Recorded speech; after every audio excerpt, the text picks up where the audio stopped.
The idea that you're going to go to Africa and a middle class is going to be waiting for you and then you can serve them is not realistic.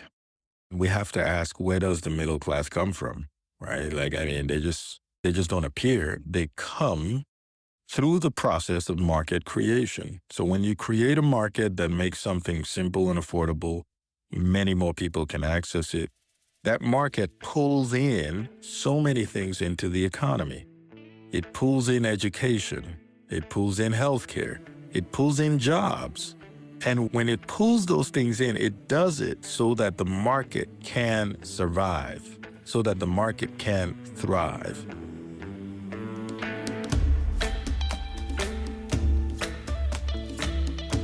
Welcome to the African Optimist podcast. Well, actually, welcome to the very first episode of the African Optimist podcast. I am your host, Sanya Gura, and on this show, I unearth the wealth of opportunities that exist across the continent and speak to the inspiring people who are shaping its future. Today's guest is very special to me. He is the very reason this podcast exists. Over a year ago, I attended a boot camp held by the fabulous duo behind TEDx Johannesburg, Kelo Kubu and Tate Mokgoro.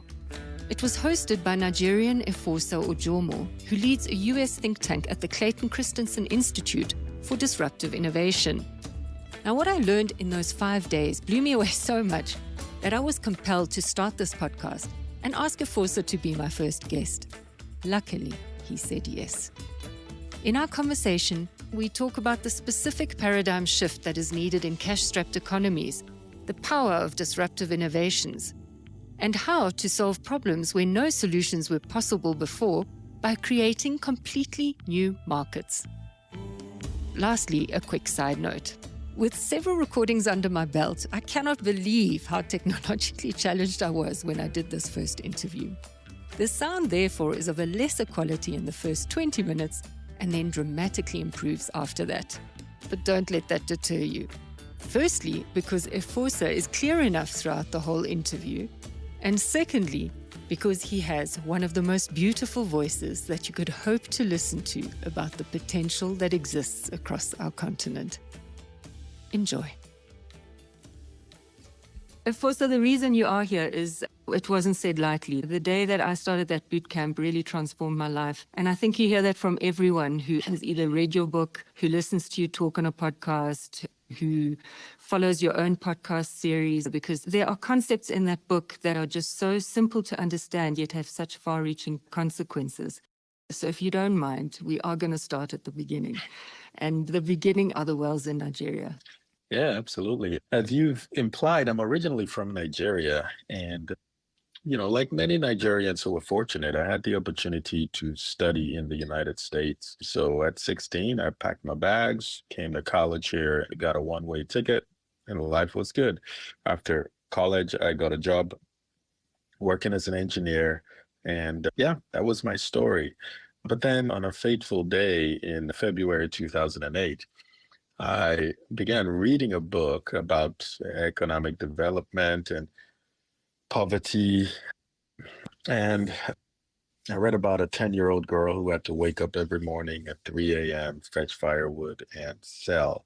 And for me, I remember that day like it was yesterday. That day was when everything changed in my life. I think I found what I wanted to try to do, at least before I passed on. And that was to figure out a way to reduce the number of 10-year-old girls who, for them, that was their daily reality. And so I started a nonprofit. Much of what I was reading, when you hear about poverty, when you hear about suffering, it's all about charity, nonprofits, giving, doing what you can to help those who cannot help themselves. By no means is there anything wrong with that. And so I started one and began doing some work in Nigeria. And one of the things we did, like, again, many nonprofits, is you go into a village or a community where there's no water and you build a well. So we raised money from friends and family, went to Nigeria, built a well. Several months later, the well breaks. And I'm like, what do we do now? Figured out a way to get somebody to go into the community to fix it. But then a few months after that, it broke again. Well, that cycle repeated itself about 4 times in different communities where we built wells. And, once or twice it's okay, but like 4, 5 times you start to say, okay, there's something wrong with my theory here. There's something wrong with what's going on. And I'm very grateful to God that he helped me see that. And I was able to stop and say, I need to do this more sustainably. Cutting the long story short, seeing the failures over and over again led me to go back to school. And I was fortunate to get an MBA from Harvard Business School, which is where I met the late, great Professor Christensen. And meeting him, learning from him, understanding how systems work fundamentally changed my life, changed how I thought about development, how I thought about poverty, and has given me a renewed sense of hope for how Africa and many other regions in the world can not just eradicate poverty, but can become prosperous, can become places where innovation thrives. And, I'd love to share as many of those ideas with you today that I can. And I'm hoping to squeeze many of them in. And I have to say, while I was researching you, I never tired of any of the stories. I saw some multiple times, and I never got tired of reading them or listening to them. So we will go over them. Just to take you one step back quickly, before you started your foray into development, what did you do? Did you leave Nigeria, and did you have the idea of the American dream? And, were you going to go Yeah. to America? Well, yeah, everybody who comes to America, well, I take that back. I came to America hoping I would become prosperous. I didn't know what that would look like. You don't know what you don't know.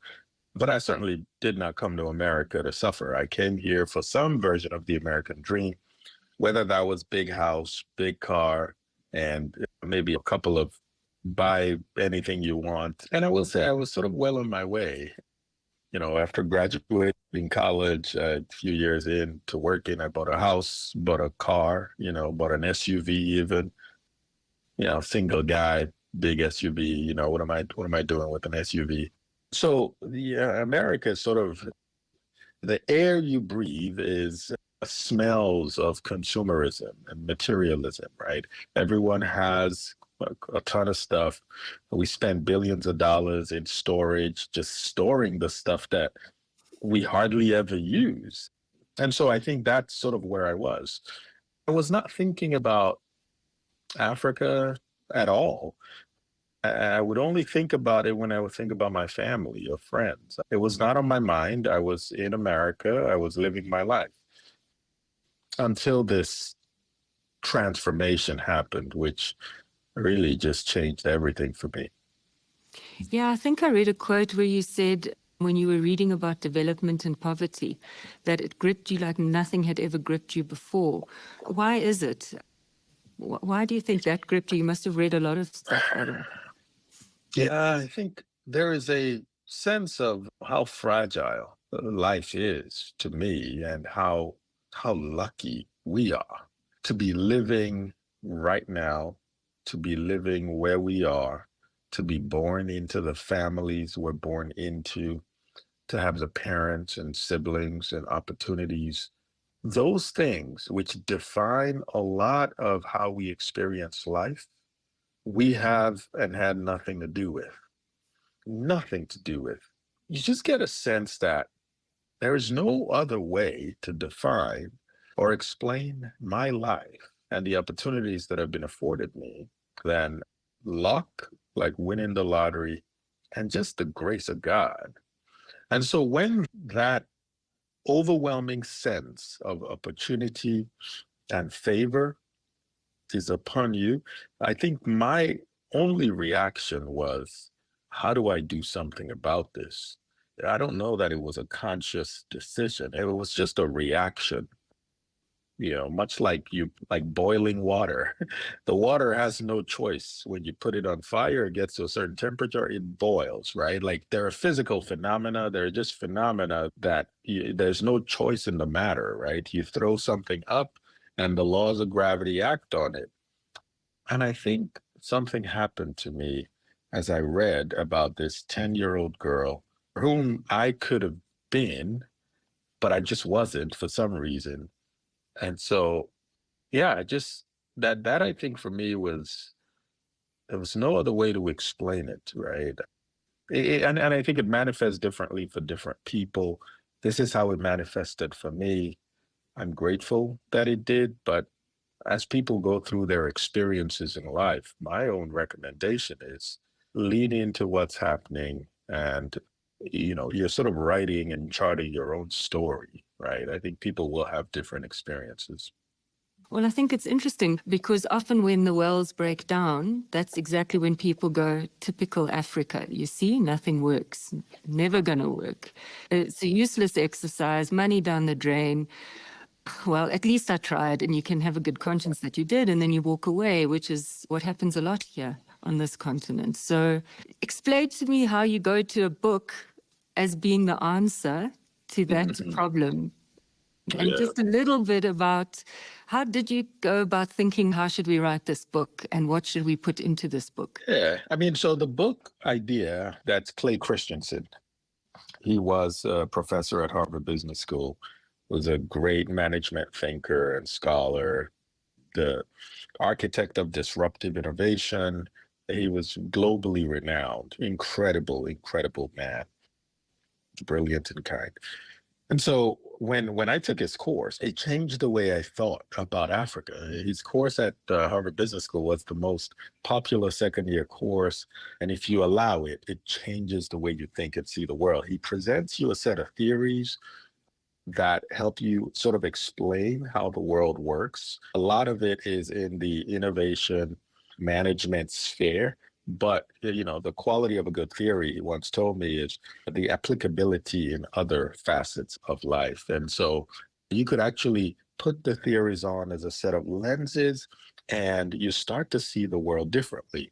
And so I started to see the world differently and I started to have hope. I started to have hope that Africa can prosper. It's not even a question. It's not a question at all. I never believed that, right? I just thought we had been doomed to poverty forever. Just we cannot get out of this cycle, this rut. We just can't. But I truly believed after I learned from Clay that prosperity was within reach.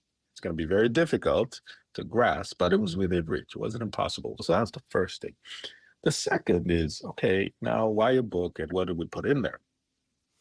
Well, Clay, one of the ways he communicated was he would get all his ideas down into books. I mean, he had written books on education. He had written books on healthcare. He'd written a book on innovation, his first book, which introduced disruptive innovation.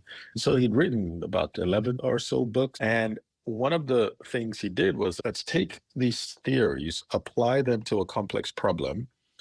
In our case, it was development and poverty, and let's see if we could come up with something that is fresh, different, inspiring, and true. So that's what we did. In terms of what went into the book, I'd never written a book before, I'd barely written. I mean, I was an engineer, so engineers are not known for their writing prowess. But then Karen Dillon came on, and Karen Dillon, there would be no prosperity paradox without her. She came on and she really helped us figure out how to tell the stories we were going to tell. And I remember Karen telling me something once. She said, look, on the one hand, you could get all the facts and data, figures put into this book, but then who's going to read it? That version of the book is for you. You have to think about what is the job to be done, which is one of the theories that we talk about at the Institute, of the person reading the book. You have to think about a busy mom or dad, a busy student or professional, and they're so pressed for time, right? You have to want them to pick up this book, enjoy it so much that when they get home, they can't wait to pick it up again. And so you have to tell compelling stories that change the way they see the world.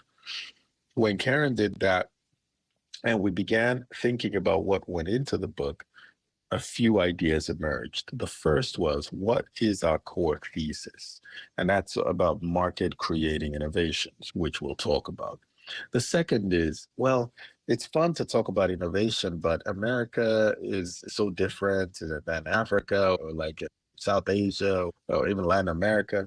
And so we had to present an America that looked like many of the regions in the world today and say, oh, by the way, this thesis we talk about happened when America had demographics similar to Nigeria, or Ghana, or India. The other thing is, well, okay, maybe I buy the idea, but what about corruption? What about infrastructure? What about institutions? Our problem is institutions. We don't have good institutions. And so, again, we had to lean into those meaty, difficult subjects, but we had to figure out a way to tell compelling stories about each of those so that people could see a different way. And that's what we did. I think what makes it so beautiful is that you make things so clear, so much so that afterwards, and I think that's the beauty of clarity, you think, geez, how could it be any other way? And yet these were groundbreaking new concepts. They really made you think in a different way. And so I'd love to share that eureka moment by asking you to talk about those concepts. And I think from what I understand, the first building block is the 3 different types of innovation that exist. We have to first understand that. Yeah, absolutely. The way we categorize things in the world is very important, right? We make decisions every day, but we make buy-in decisions, consumption decisions every single day. And companies, organizations make production decisions every single day as well. Well, you can think about the world as this complex hodgepodge of a lot of things: inflation, monetary policy, quarterly earnings reports, infrastructure, institutions, laws, schools, politics, election cycles. There's so many things that affect these decisions we make. But what we try to do is say, let's step back and think about the world through the lens of consumption and non-consumption, which means for the vast majority of people in the world, they make decisions every day that fuel non-consumption. They are not able to participate in the economies. They're not able to consume things that would help them make progress. And then for some others, they just consume, right? There's just a ton of consumption opportunity. They consume schools, best schools, healthcare, housing, leisure. They go on vacation. They just consume. And so when you think about it that way, it helps us begin to see our innovation activity and decisions are either targeted at consumption or non-consumption. And that's where the breakdown of the 3 types of innovation comes. The first type we like to call sustaining innovations. These are innovations that make good products better. They're targeted at the consumption economy. Companies tend to sell them for a little bit more money, a little bit more margin. They're more vibrant. The best and brightest want to work there. And so if you looked at Apple's most recent developer day, it was a wonderful event where they announced a lot of new products and features. It was exciting. They were making good products better. They were introducing new features for some of the most demanding customers of their existing products. And the idea with sustaining innovations is, if I couldn't afford the products before, say an iPhone 10 or 11, there is no way I could afford an iPhone 12 or a 13 or 14, right? If I couldn't afford the older products, there's no way I could afford the newer ones, because again, the companies tend to sell them for a little bit more money, or sometimes a lot more money. So those are sustaining innovations. Companies sell them for more money and they're important, but they don't unlock or create new markets, right? They keep companies at the frontier. They keep them exciting. People want to work there, but they don't quite create new consumption. Efficiency innovations are the other type. These are actually also very important because they free up a lot of cash flows. In fact, if you think of any resource extraction industry, they are designed to thrive on efficiency innovations. Now, whether it's oil, diamond, gold, gas, when you have to extract a resource from somewhere, and the price of that resource is not something you can control, the average manager in that sector is focused on extracting as much value from the processes as possible, so reducing cost as much as possible. But the thing is, efficiency innovations tend not to be targeted at non-consumers. When they happen, they free up cash for the companies. The company can decide what to do with the cash, give it back to shareholders, put it in the bank. But that's a feature of efficiency innovations. Think about many African countries that have resources. How much of those resources have gone to helping the average person? Market creating innovations they're different. It's what we've been talking about. They're what Richard Lefley did with micro-insure. They're what Tolaram did with Indomie noodles, what many of the telecommunications companies have done with access to mobile telecommunications across Africa and the world. They transform complicated and expensive products into products that are simple and affordable. As a result, they make them available to a whole new set of people who historically would never have access. They would not have had access to them. And when this happens, what you get is the engine of economic growth and productivity in a society. You crank that engine on, and it's really difficult to turn off. It's not impossible. There are ways you could do it, but it's really difficult to turn off. So I think just understanding the different types of innovations, how no organization is exclusively focused on one over another. You do manage. Organizations tend to manage a portfolio of innovation activities. But the key is, are we here to increase access? Or are we here to make things more efficient? Or are we here to improve certain features in a product? If you answer that question as a leader of an organization, it sort of gives you a sense for which camp you're in. I think even going beyond that, the beauty of market creating innovations is the whole aspect of that it creates much more than just access and affordable products. It creates a whole ecosystem around it. I think you used the example of Mexico, when car manufacturing got put into Mexico so that cars could be made cheaper. It didn't really benefit Mexico in any way in terms of building roads, infrastructure, anything. It just benefited the people who were making the cars to produce cheaper cars for export. When Indomie noodles, you mentioned them earlier, came into Nigeria, they could have just produced cheaper noodles and exported them out or sold them to Nigerians who there were no noodles at the time. But they did something far more important than that. Can you just dwell on that a little bit? Because that's almost the most beautiful part of market creating innovations. Yeah, absolutely. So they could have focused on just continuing to import the product, which is what they did, and leaving access for those who were wealthier. But they saw that the average Nigerian could benefit significantly from this. And so they made the necessary investments to bring production locally, invest in marketing, in distribution, to give out a ton of free samples annually, to sensitize the average Nigerian's taste buds so that we are now one of the largest consumers of instant noodles in the world. If you look at instant noodle consumption per capita, so right there with like China and Korea and many other Asian countries. And so Tolaram, which is a sort of parent company that did this, focused on the average Nigerian. Today, they support tens of thousands of jobs in the economy. They've made investments reaching $500 million or more over the past 20-ish years. And they continue to be a symbol, a positive symbol across the country.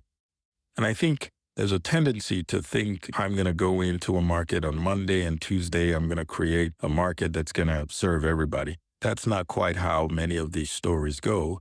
But one of the things that happens is, who is your target customer? Who are you really trying to serve?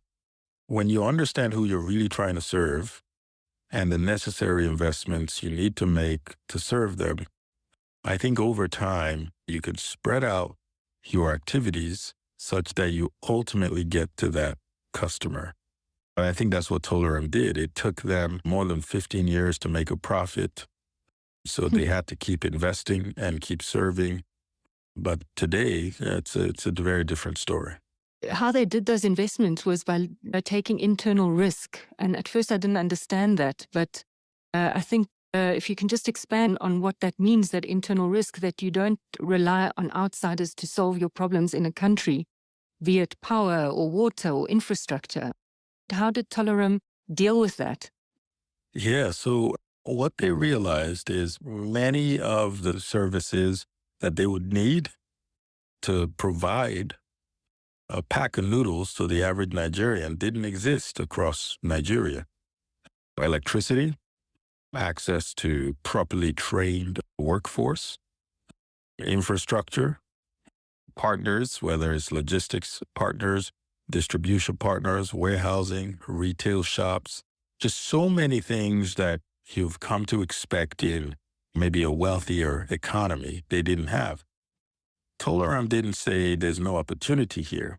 Instead, they said, well, if it doesn't exist, we have to create it. There's a difference. If it doesn't exist, we have to create it. And so they created these things. They invested in their own electricity power plants and wastewater treatment facilities. They invested in their own distribution and logistics.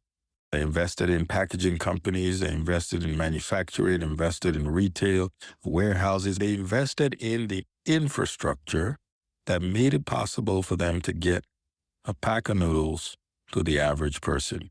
These investments happened over time, and they're still happening as they continue to invest in farming and agriculture today. They're still happening. But if, to your earlier point, they focused on just serving a small population, they wouldn't have needed to make these investments.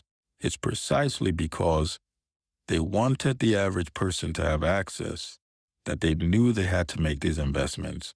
And as a result, they've been incredibly successful because they've been able to bring in internalized risk, wrap their arms around many of these business activities that they would ordinarily have outsourced.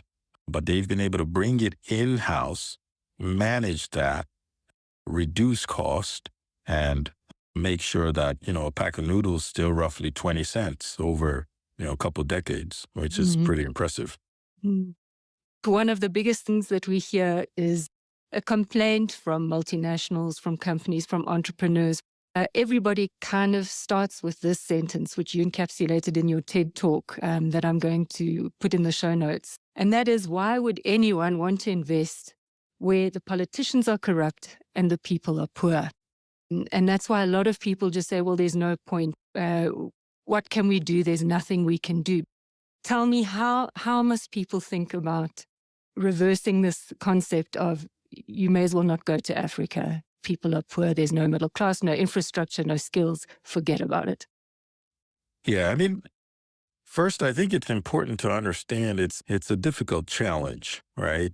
No one decides to run a marathon, 26.2 miles, and thinks, oh, it's going to be an easy peasy, I don't need to train. I'm just going to wake up on Tuesday and do it. It's very different from, certainly other challenges in our lives that may be a lot easier. So it is a difficult challenge. That's the first thing that we have to understand. The second is that it is about market creation, not market expansion, not taking a product or service that's available somewhere else, copying and pasting the model to another country. It's precisely because people don't have access, because there is no market somewhere, that you, the innovator, the investor, the entrepreneur, or the policymaker, you are making a decision to go there and create access. When you understand those two things, it, at the very least, helps you appreciate the journey that you have set to go on. And, I think that's incredibly important. If you think you're going on a 1-mile walk and you end up, you're still walking after 10 miles, that's very different. And you'll probably give up hope. So I think that's very important. After you've overcome those things, then the next is, okay, how can I divide the economy? Every economy, regardless of where it is made up of consumers and non-consumers. People who consume certain products and services, and then people who do not consume. And people who don't consume tend to not consume because there are barriers to consumption. It's not because they don't want to buy or purchase products and services that can make their lives easier. It's just because there are certain barriers that prevent consumption. They tend to be money, so financial barriers tend to be time. It's going to cost me a lot of time to go consume this. Access, right? It's like, okay, maybe I want to consume, but it's just very difficult to get access to the product around me. And then skill, right? So skill is to consume this product, I need to learn something that I currently don't know how to do, and that serves as a barrier. Understanding the barriers helps an innovator appreciate what they must do to develop a product or a service that overcomes those barriers so that the non-consumer can access the product. So if it's primarily a financial barrier, the innovator starts thinking about ways he or she can make the product or service less expensive. And there's several methods out there, whether it's, really understanding what the non-consumer needs, delivering that product or service in a way that doesn't break the bank, whether it's providing access to credit through your product or service, focusing on a certain type of market that can consume your product or service in a way that it helps them be more productive, make more money, so that the likelihood of them paying you back is increased, right? These are just things that you can begin to think about to help you develop a strategy to create the market. And so, to recap real quick, we've talked about how it is very difficult. That's the first thing. You have to understand what journey you're going on. That's not for the faint of heart. The second thing is the fact that it's difficult is one thing, but you are actually going in to create the market. So when you look and see that there's no market here, people don't have access, they don't seem to have spending power, and they don't seem to have an ecosystem of suppliers, that's actually a good thing. That means there's significant opportunity. It just hasn't been created yet. And then the third thing is delineating the economy into consumers and non-consumers. Really understanding the barriers that prevent consumption, working backwards from there, and then developing a solution that can help these consumers gain access. I mean, there's so much more to it, but I think just those reframings, starting there, those are things that I think can help us start to see things differently. Efosa, could you give examples of how this thinking, the old way of thinking, what it looks like with examples? I know you term it the push-pull investments. Can you show what are the typical push investments and why you probably think they're not working and haven't been working, and what a pull investment looks like? Yeah, so push investments tend to be those that, no one argues about, right? They are designed by experts in a particular field, whether it's economics, whether it's development, and they presume that a particular product or service will be important for people in a region. Whether it's people in a region must have access to financial services, they must have access to water, must have access to sanitation services, education, it doesn't matter what it is. And they develop a solution. Typically, they take solutions that exist from elsewhere, and then they implant the solution into these communities that they believe require them in order to survive. And so you look across Africa, universal education programs, you dig a little deeper, you find out that a significant percentage of children who go to schools are actually not learning. This has been documented. It continues to be documented. The researcher Lamb Pritchett does a really good job of this. That's a push program, but nobody argues against it, right? We have to educate the kids. We have to invest in education. So we push these investments without doing the really hard work of asking, Why are we pushing these investments? Are the kids learning? How can we make them learn better? What happens when the kid graduates from primary school? Can they afford secondary school? Can they afford university? Are there jobs waiting for them after university? Is there a productive economy that's going to absorb the skills they've learned or not learned? Like, those are hard questions, and those transcend this idea of just pushing what we believe is the right solution. Before you go on to pull, as you say, nobody can argue with education or against education, right? But I think the push mentality, if you can call it that, for me was very significant when I read somewhere a case study where you said the CEO of Nestle, I think, they came into parts of Africa and after a couple of years they withdrew. And the quote went something along the lines of, we thought these countries were going to be in the next Asia, but then they weren't. And the problem was that, we thought there was a middle class, but actually the middle class lives in slums and poor people can't afford our products. I don't know if you just want to say something about that. That seems to be, this over-reliance on there being an existing middle class, and that seems to be at the heart of the conundrum around Africa, right? That in most cases, the middle class is really small, so they are not our last hope for making money. That hope lies elsewhere. Absolutely. I mean, the idea that you're going to go to Africa and a middle class is going to be waiting for you and then you can serve them is not realistic. Again, we have to ask, where does the middle class come from, right? Like, I mean, they just don't appear. They come through the process of market creation. So when you create a market that makes something simple and affordable, many more people can access it. That market pulls in so many things into the economy. It pulls in education. It pulls in healthcare. It pulls in jobs. And when it pulls those things in, it does it so that the market can survive, so that the market can thrive. When that happens, you get a rising middle class. And so without market creation, you cannot have a middle class. So it's precisely the process of going in, identifying major struggles, developing an innovative solution that can serve as many people as possible, essentially creating a market, making products simple and affordable. That's how you get to a middle class.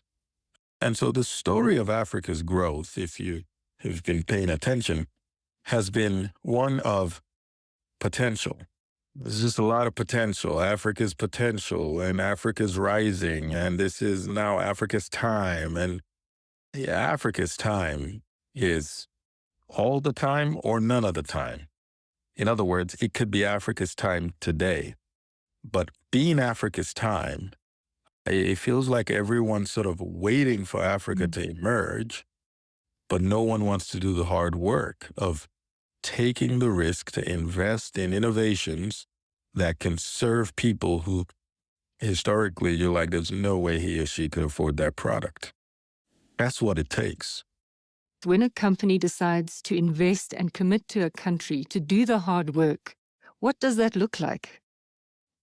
Well, I'll give an example. We wrote about this a bit in the book too, but an entrepreneur called Richard Leftley, who visited, I think it was Zambia, and found that many people didn't have access to insurance. And this particular woman who lost her husband and just delved into poverty right after that. I mean, he was a taxi driver, she was a trader. And after losing the husband, the family's lot was just gone. Everything was gone. And that gives you a sense for where and how most people across Africa live. They are one mistake away from just going down into poverty. Now, that is not a continent on the rise. That is a continent that is thirsty for market creation. 99% of Africans exist under $7,300 a year. $7,300 a year, 99%. Again, that's not a continent rising or about to rise. We have to create these markets. Now, what Richard Leftley found was there was no insurance products. No insurance products for people who needed it the most. So he begins the hard work of understanding how to sell insurance. insurance, which is a product that many and even wealthy countries do not invest in for one reason or another. But he starts to investigate, how do I make it so that the average person in Africa, he moved out to India, a couple other countries after, but how do I make it so that they can afford insurance? He experimented, got grants, he got investments, he learned a lot. And sparing the details, what he eventually ended up with was an initiative where he partnered with the telecommunications companies and worked to deal with them such that whenever their customers would increase the number of minutes they had, they would top up their minutes on their phone. They topped up to a certain number, they would get access to insurance.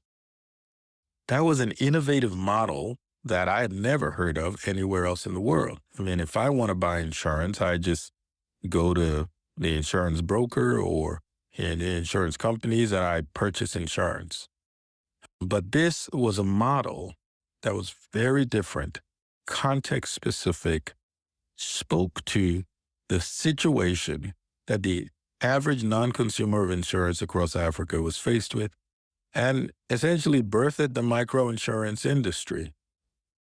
Microinsure was a company he founded, and that was absorbed by another company called Microinsurance Company, and they serve more than 100 million people today with like basic insurance products. And I think that's the kind of thinking that's necessary.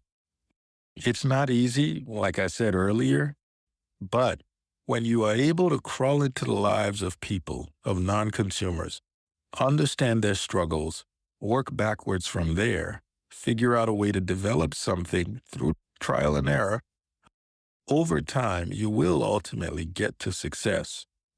But you have to know, obviously, the game you're playing. Efosa, as we race towards the end, I wanted to ask you, I mean, the book was published in 2019. COVID happened just shortly after. The whole world kind of turned on its head, and the way we do things turned on its head. How do you look at the way Africa is developing now if you look at it through the lens of your book? Have you started seeing more market-creating innovations? Are you worried about the money pouring in to Africa at the moment, especially the digital hubs, for example? Is it just more of the same where people are pouring in money, but they're not committing to the country? How do you see things at the moment? Yeah, it's it's both and both, right? I mean, we're getting a lot more investments for the entrepreneurial ecosystem, venture capital investments, and a lot more funding coming in there. But you see, capital is very impatient. And so if we don't start to see returns here in the next 2 to 3 years, many of these investors are going to flee. Certainly, you could see what's happening globally in that space. The thing is, if the capital can understand that it must be patient for growth and impatient for profits, if the capital providers can understand the idea and the concept of market creation, not market expansion, market exploitation, then I think Africa has a chance. If that doesn't happen, I'm afraid we're going to keep talking about Africa's potential in another 10 years, another 20 years, another 30 years. There are signs of hope that innovation and entrepreneurship is beginning to take more of a center stage. More, not all. You look at MasterCard Foundation's investments across Africa, they are really trying to emphasize innovation and entrepreneurship. So there are signs of hope, but I'm still afraid that the thesis, the traditional thesis of we must fix everything in Africa first and then investments will flow, is still prevalent. And instead, what I think we need to do is understand that the way we fix everything in Africa is through innovation and entrepreneurship, is through market creation, the hard work of serving non-consumers. That leads to the jobs, that leads to the profits that are taxed, that helps us build better institutions. That leads to the profits that are taxed, that helps us build better infrastructure. It's not the other way around. If we look away from venture capitalists and the investment coming in, What can African leaders do? What can the African elite do? What can young people coming out of the school system or university system do? If they look out and they go, there's no point, it's all corrupt, let's wait for development, what would you tell them to do? I mean, look at the portfolio of what they're investing in terms of their time, and ask, is this market creating? Will this lead to market creation? It starts there. We can assess and be more efficient and be more diligent. But if we're investing in activities that are not going to lead to new markets, then I'm afraid we're going to really just continue to do more of the same. It's a hard question to answer because that's, a policymaker who is thinking about agriculture policy is different from one who's thinking about digital, thinking about one who's thinking about bringing investment into the country. Those are very different. But if you're asking yourself, if I do these 10 things, how will that impact the economy? Realistically, not in some ideal world, realistically, is this going to lead to a new market that serves people who never had access in a sustainable way, potentially creates jobs? If the answer is no, then the question is, all right, how do I do that? How do I make policies that incentivizes market creation? It's more asking better questions. I think that's the way I would frame it. As far as I understand it, your next book is going to answer some of these questions as well, though. How exactly one goes about putting into practice what was first raised in Prosperity Paradox. Can you give us a bit of a preview? I think what we're going to try to do is dig into the process of market creation and understand it better, peel the covers and help people see how markets get created so that they can assess their own activities and say, are we actually creating a market, or are we just hoping that some middle class emerges somewhere and begins to buy our product? That's what we're really trying to understand. In your TED Talk, you finished by saying you're far more optimistic, and I think this was in 2017. You're far more optimistic about Nigeria than you ever have been. How are you in 2023? How optimistic are you when you look at Nigeria or other countries?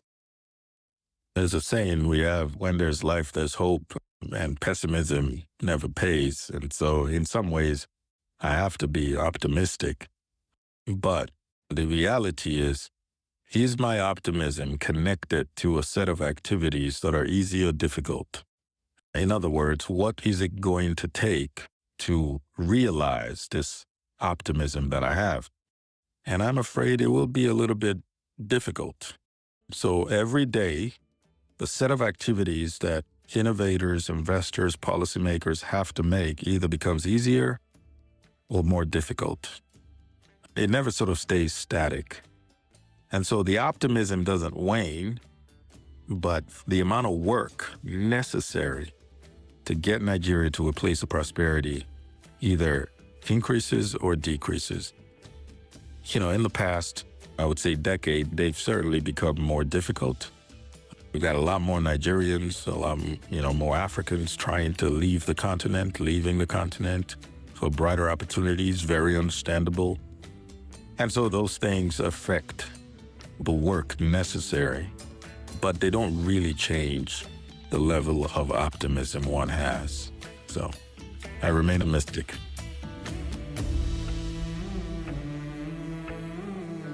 For episode show notes and exclusive content, visit AfricanOptimist.co.za, where you can also sign up for our newsletter. Subscribe to us on your favorite podcast platforms or listen via our website. Thank you for spending time with us.